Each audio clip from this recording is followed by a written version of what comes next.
Hi, it's Ray from ProShaper Workshop in Charlton, Massachusetts, and we got a new feature, Free Tool Friday. We've done a couple free tools. We have a special drop-down menu, I believe, on the website for free tools. It gives you some plans and dimensions and stuff. And one was the wood slapper we just did recently, and a while back we did the steel slapper made out of an office chair, piece of steel that's in the back of an office chair. Not all office chairs, but you got to find the right one that are often thrown out. So it's a nice piece of steel for that steel slapper. And then we also made an air tool holder, a nice little compact air tool holder. You can put as many air tools on it as you want, depending on the size you make. So a lot of people have been making my YouTube English Wheel, and I haven't included the tool holder for the anvils in the English Wheel kit. So that's what I'm going to do now, is show you how you can make your own tool holder. And Mark will put up the plans for it and all the dimensions and everything later on. And the stock required is this tubing. I believe it's about looks like about 60 thousandths wall thickness, about a 1/16 of an inch or so. It's 1 inch high and 2 inch wide, very common size. And then I use 7/16 diameter cold rolled, and we use that for the pins that hold the anvils.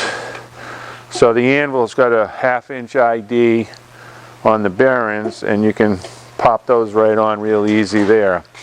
So I made this little pattern that will tell us how we got to cut this end so we can get this little feature.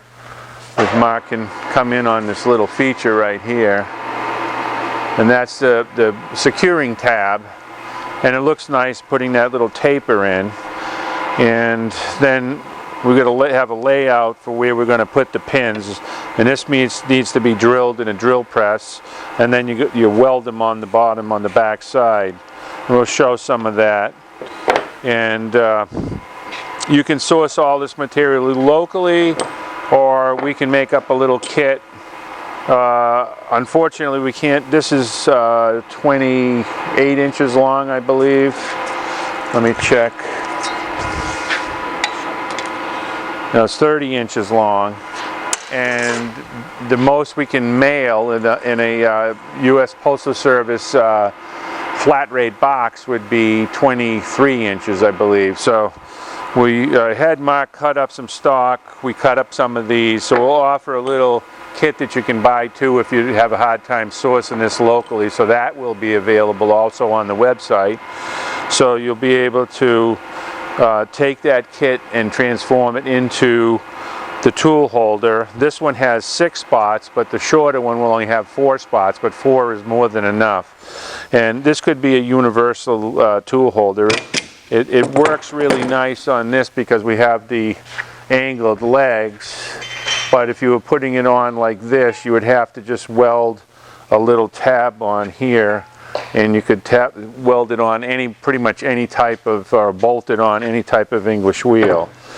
So it could be a universal little kit for you. So let's make some sparks. I'm cutting a piece of tubing with a cutoff wheel, and because of the sparks and because I'm cutting tubing, I expect to get like 2 million views on this this video. So I won't play the dreadful music though. So we're going to cut this right here, and then we'll cut the angle, and then the flat.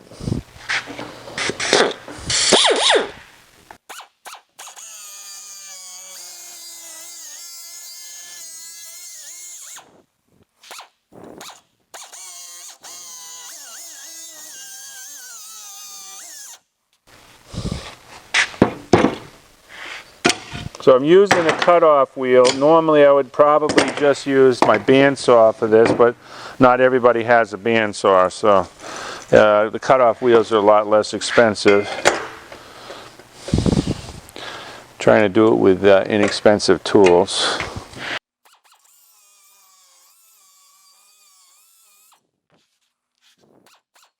You might switch to the smaller cutoff wheel for that.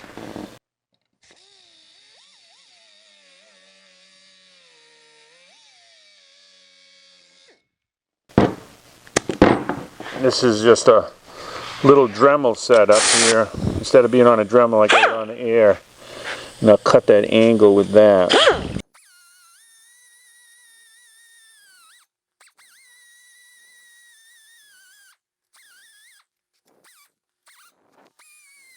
And you always want to use a face shield with it. Safety glasses is not going to protect you on this. If these break, they'll embed right into you, so you've got to be very careful.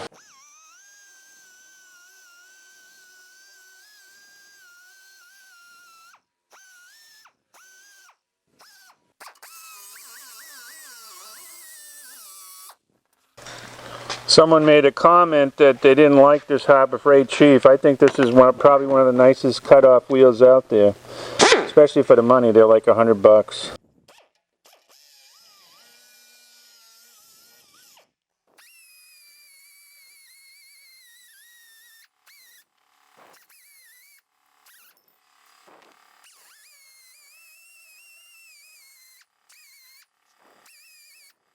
So there's our ends cut. And now we'll clean it up a little bit, and we'll weld a little piece in here and then drill that out. That'll be the attachment holes. Alright, we found some scrap in the scrap bin, and we've made up these little pieces out of 1/4-inch steel. And these are going to get welded on right here. And then after we get them welded, we'll be drilling them after. But then we found some 16 gauge steel, little piece like that. We're going to weld that on there like that. And we'll do a nice TIG weld all around, get it all ground, and everything will be perfect. In the meantime, I had these marked off where they're supposed to be, where each one of the pins goes. So now I have these all prick punched. And I'm going to go with the drill press, and I'll drill press those out. Now you don't need a drill press. You can use a hand drill and drill these out with a cordless drill or a corded drill. But I have a couple of drill presses. I set the drills up already. I put in the pilot drill hole first, which is 3/16, and then this is 7/16. So I got a drill for the 7/16 drill already, and we'll bring one of these over and we'll drill one of the holes out and see what it comes out like. So I have a couple of drill presses here. This one I got set up for high speed, so I use, well, it's not really high speed, but it's turning faster than that one.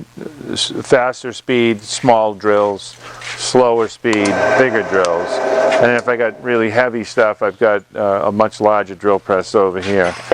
And these are all inexpensive drill presses, and we just maintain them, and they work really well. Drill presses are super dangerous tools. You can get hurt in a drill press really easy, with the drill either snapping and popping up and hitting you in the eye, or more likely the piece gets caught on the drill and starts spinning. There's not much danger with this, but if you have a small piece and it spins and it hits you in the hand, it can, 20 stitches real quick. So always respect the drill press.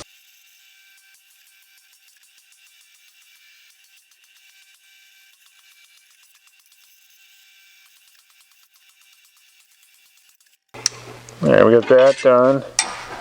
Now let's drill one of these out and see how nice the post fits. That's a nice tight fit. I think it'll press fit in there. We'll have to give it a shot. We might have to file it a little bit. I want a nice tight fit. We're going to just weld it on the bottom. It'll be not welded here. So let's drill out the rest of them.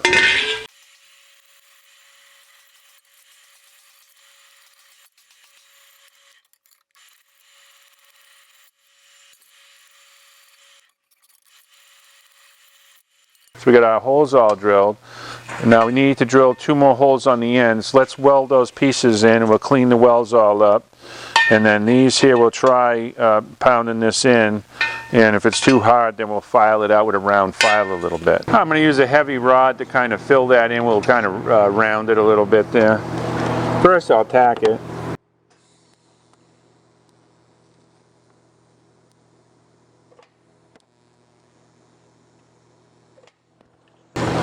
I'm opting to use my old Miller today. It's a 1985 Miller. So that's on there. Now we'll just weld up this whole side here.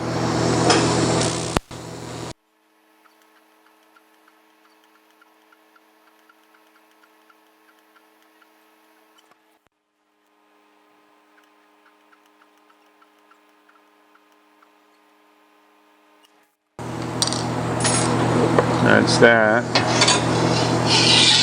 Now, we want to just fuse that bottom piece.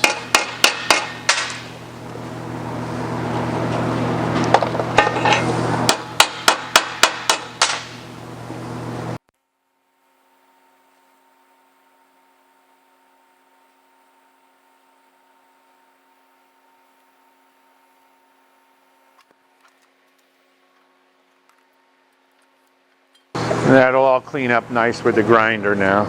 As a bonus, a nice little TIG-Torch holder. Make this up with 1/4-inch rod. We used a bolt and an old broken clamp so we can clamp it. We also have them with magnets too.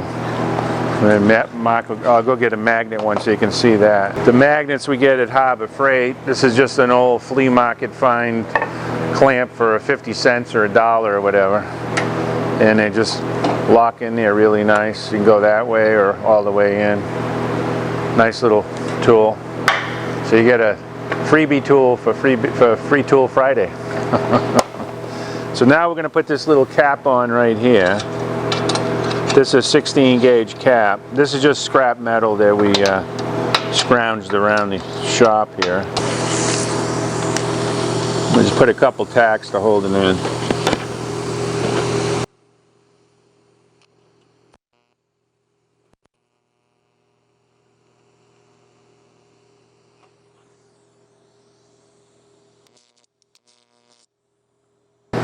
Are you ready?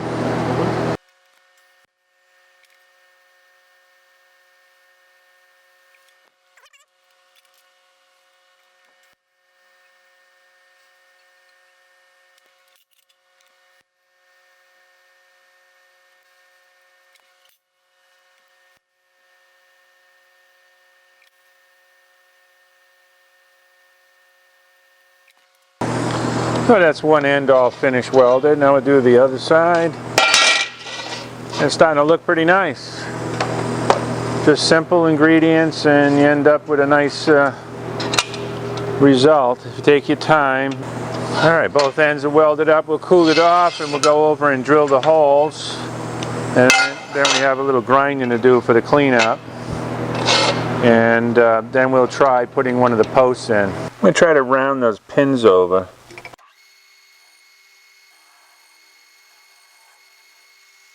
Raise the tool up, too low.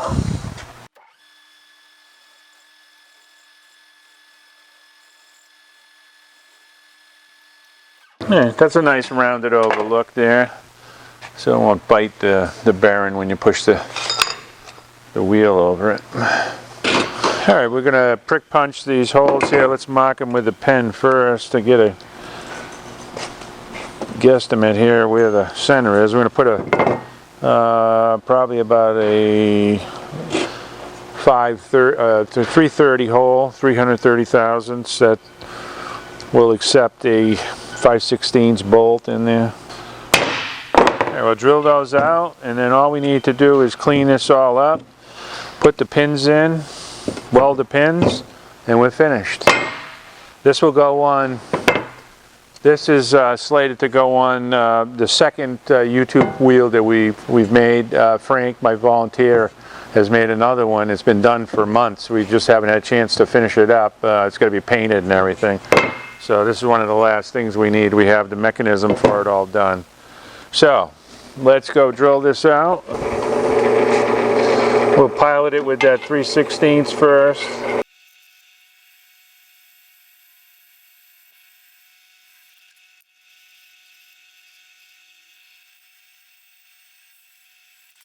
There's that.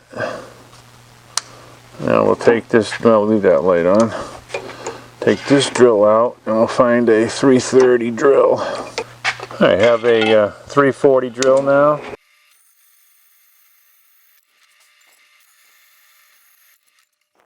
So all we have left is to clean up these welds, and the pins are all rounded on the ends and everything, and all we got to do is file this out a little bit and weld them on the back side, and then this will just need to be painted, that's all. So let's clean these welds up.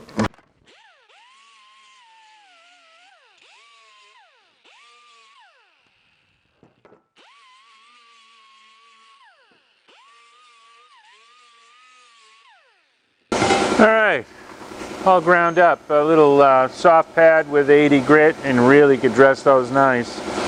That's looking pretty sweet. I got oil from the DeWalt leaked on me. Alright, so now let's get a round file and we'll pound in those pins. I gotta get the oil off my hands first. So I'm just going to file these out a little bit. And we'll take the hammer and see if those will go in. I'm going to go this way. Oh, look at that.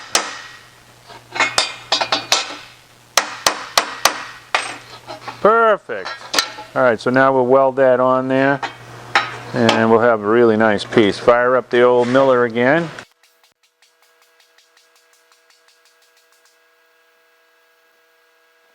And do a little rosette plug weld there.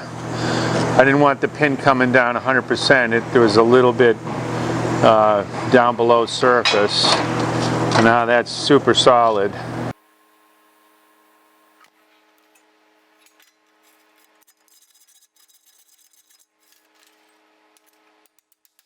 I like it when a plan comes together. So there we have it all welded on the back. We made these nice little plug weld rosettes.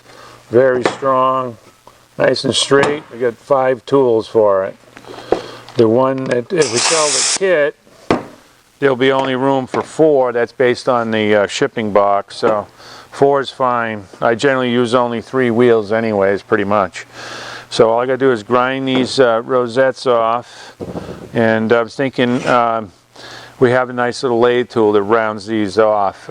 We might be able to do that, round these ends in the kit if you want to buy that little kit that we offer. So we'll provide the pins. It'll be 4 pins, the piece of metal, and all the instructions will be up on the website. You can provide your own metal if you want, but we'll make it reasonable and we'll have it up there. And it might not be today. It might, and Mark doesn't work on the weekend, so it'll probably be Monday that we'll be able to get that up. So let's grind this up and we'll call it finished.